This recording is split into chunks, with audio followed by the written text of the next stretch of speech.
Bonjour à tous, c'est Benjito de retour dans une nouvelle vidéo. Aujourd'hui, une petite vidéo sur la gestion de son hobby. Ça faisait un moment que j'avais pas fait de vidéo pour gérer sa collection. Donc aujourd'hui, je vais vous présenter un produit que j'ai découvert il y a pas très longtemps, un produit que j'ai vu sur un site en fait. Je savais même pas que ça existait, mais pourquoi pas. Et donc je voulais vous le présenter et faire une petite démonstration pour, voilà, pour voir un peu à quoi ça sert. Alors c'est un produit évidemment que vous connaissez à la base, puisqu'il s'agit d'un produit magnétique. Donc c'est un One Touch magnétique. La seule différence, c'est que c'est un One Touch. Du coup, hop, je vous montre tout de suite. Pour Booster. Voilà, tout simplement. Booster Pack One Touch. Donc c'est Ultra Pro qui fait ça. Donc on est sur un produit de même type. Alors, je vais vous montrer voilà, des One Touch classiques pour des cartes habituelles.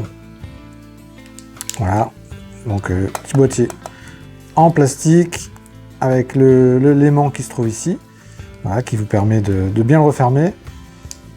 Donc ça c'est ce que vous connaissez tous déjà depuis pas mal de temps. Et du coup moi j'ai découvert ce produit, voilà, qui est un One Touch spécial booster.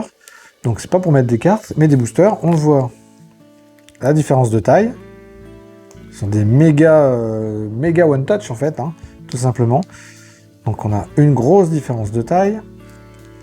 Et donc je voulais voir un petit peu si ça fonctionne bien ou non. Donc j'ai ouvert un paquet déjà, qui est ici. On va pouvoir regarder ensemble. Donc je vous remets la petite publicité Ultra Pro. Alors c'est pas un partenariat, je les ai achetés moi-même, c'est One Touch. Mais voilà, vous voyez, c'est protection anti-UV.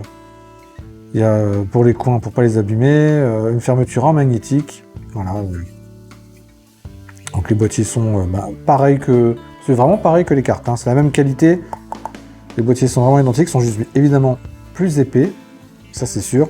Mais le système d'ouverture est exactement le même en aimant. Donc on va pouvoir tester ça, voir si ça fonctionne bien pour les boosters ou les packs. Donc pour ça j'ai sélectionné plusieurs packs différents, aussi bien du TCG habituel, l'Orcana. Alors pourquoi je l'ai sorti là? Parce que je vais faire une ouvre à pack, je vais filmer ça juste après, où je vais ouvrir un Orcana. D'ailleurs je vais ouvrir ces 4 paquets là, donc ça vous les verrez aussi dans les prochaines semaines, ces ouvertures, peut-être même avant, on verra, je ne sais pas en quel ordre je vais faire ces vidéos. Donc je vous ai pris un wax pack qui date un peu, ça on verra dans les ouvre à pack, mais il date de 78 celui-là. Et donc on va voir un peu ce que ça donne à l'intérieur. Alors pour moi les wax packs, typiquement, ça va pas le faire. Ça va être beaucoup trop grand pour ça. Par contre les autres, on va pouvoir regarder un petit peu. Donc évidemment il faut des paquets plutôt standards. Donc je pense que c'est adapté typiquement au TCG, donc type l'Orcana, Pokémon, Magic, toutes ces choses-là. Et donc normalement on les glisse à l'intérieur comme ceci. Voilà, vous voyez c'est pile poil la bonne taille. Il y a très peu de jeux. Vous voyez je bouge un peu.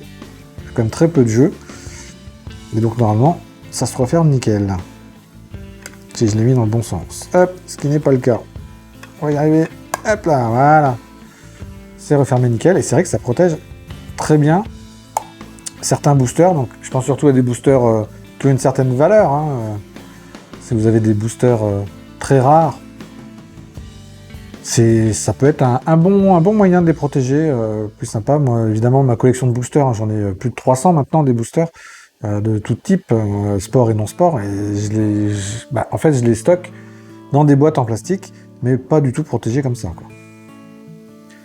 Parce que là, si vous commencez à faire chaque booster dans un boîtier comme ça, déjà, il faut une place énorme, mais en plus de ça, il faut un budget énorme aussi. Donc attention si vous êtes un gros collectionneur de paquets. Hop, on peut ressortir comme on veut, donc l'Orcana, ça fonctionne bien, pas de souci. Pour ce qui est du baseball, paquet standard Opening Day, donc il y a un petit peu plus de jeux. Tout simplement parce que les paquets sont plus petits, légèrement. Je crois qu'il doit y avoir quoi? Il doit y avoir un demi-centimètre de différence. Bon, c'est pas méchant, ça dépend, toujours pareil, ça dépend des paquets que vous voulez mettre et de leur protection. Voilà. Après, ça bouge pas, non, ça bouge pas tant que ça à l'intérieur. Un petit peu, mais voilà, c'est pas bien méchant. Donc typiquement, de toute façon, C'est pas du opening day que je vais mettre dans ce genre de boîtier. Un opening day, hein, je vous rappelle, pour ceux qui connaissent pas, c'est les cartes premier prix en gros en baseball. Pour des paquets plutôt européens, donc ici on est sur du Topps Bundesliga. Donc pareil, donc on est sur le même format que le baseball. C'est du Topps, hein. Donc c'est légèrement plus petit. Bon, rien de bien méchant non plus, je pense pas que ça abîme les paquets, hein. Et encore moins les cartes. Et évidemment le wax pack. Bah, le wax pack, c'est juste pas possible par contre. Là on est sur des vieux paquets.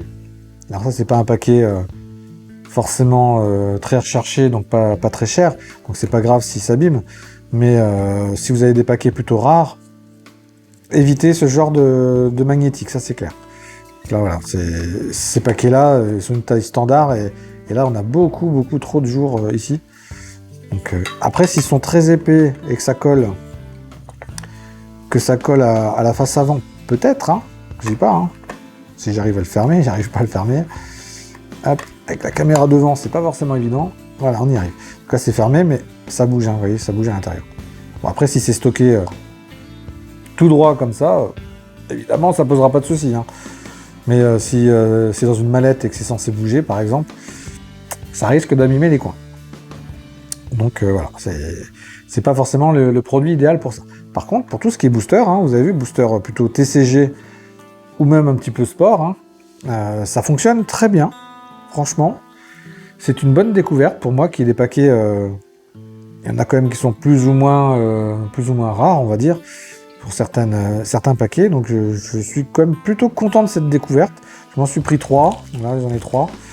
Donc je vais mettre mes plus beaux boosters à l'intérieur, et puis ça fait une bonne façon. Vous pouvez même les présenter du coup sur des petits présentoirs tout simplement, hein, des petits stands, hein, comme on dit, pour éventuellement les mettre dans des vitrines, pourquoi pas. Ça peut être une bonne technique. Alors pour mettre dans une vitrine, franchement, sans être regardant plus que ça, vous prenez ce paquet-là, hop, vous mettez sur un stand, sur une vitrine, ça bouge pas, ça risque pas de s'abîmer, hein.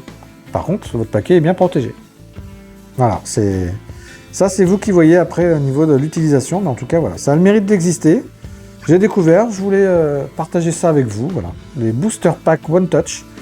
Donc là, c'est Ultra Pro, il y a peut-être d'autres marques qui les font, hein. Si vous connaissez d'autres marques, n'hésitez pas à mettre des liens en commentaire. Tout simplement pour nous partager un petit peu vos découvertes. Voilà, alors c'est évidemment un petit peu plus cher que les One Touch traditionnels, parce qu'ils sont plus grands, hein, c'est assez logique. Mais en tout cas, voilà, c'est un produit plutôt sympathique, les amis. Voilà, en tout cas, j'espère que cette vidéo vous aura plu et aura été utile pour vos collections. N'hésitez pas à me suivre du coup sur tous les réseaux sociaux, à vous abonner évidemment à la chaîne YouTube pour ne rien rater des prochaines vidéos. Et sur ce, je vous dis à très bientôt. Salut, salut!